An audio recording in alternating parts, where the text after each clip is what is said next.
Hi guys, bani ko ninyo sa akong routine bago mo atog eskwelahan. So diha no, nagkuha na ko sa akong tuwalya. Maligo gyud ta kay lain kay walay ligo mo atog eskwelahan. Dire, pagka ako magligo, yang kuskus ug maayo yung buhok para matanggal ang mga kaspahers ba. Awa na daw yung giapil yung dalunggan, kuskus ug maayo para mawag yung kaspahers. So mo to, pag humanog kaon, nanot-brush na din ko kay syempre kidtok ta sa eskwelahan ba. Pagkahuman, nagilis na talaga yung bata para prepare sa kanyang susuotin pa dong eskwelahan ba. Tarari hukas na niyang sinina kay para kuha na siya siyang suoton nga pantalon. Suotin niya, iyang gitarong gyud maayo. Nagpahambog pa talaga yung bata na may bago siyang sininang susuotin ba. Salamat kay mama at papa na binigyan ako.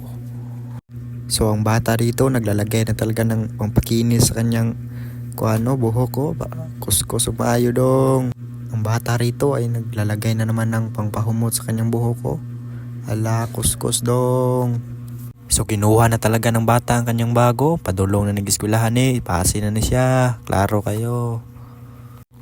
So dire, sinuot na talaga ng bata niyang Michael Jordan shoes, limited edition. Duha lang talaga kaming meron dito sa Pilipinas sapatos na to. Ito ay originated from Africa. Pagkatapos sumakay sa kanyang Ducatons na 1000cc, grabe yan. Dito ay nakarating na talaga yung bata sa kanyang eskwelahan at tanaw-tanaw sa paligid kung napi mga chika babes. So pagkatapos ng paghahanap, nakarating na talaga yung bata sa kanyang room nilagay niyang kanyang bag. Dito ay nagbabasa pa talaga yung bata Nagsusolve pa talaga 1 plus 1 equals 3 millioners.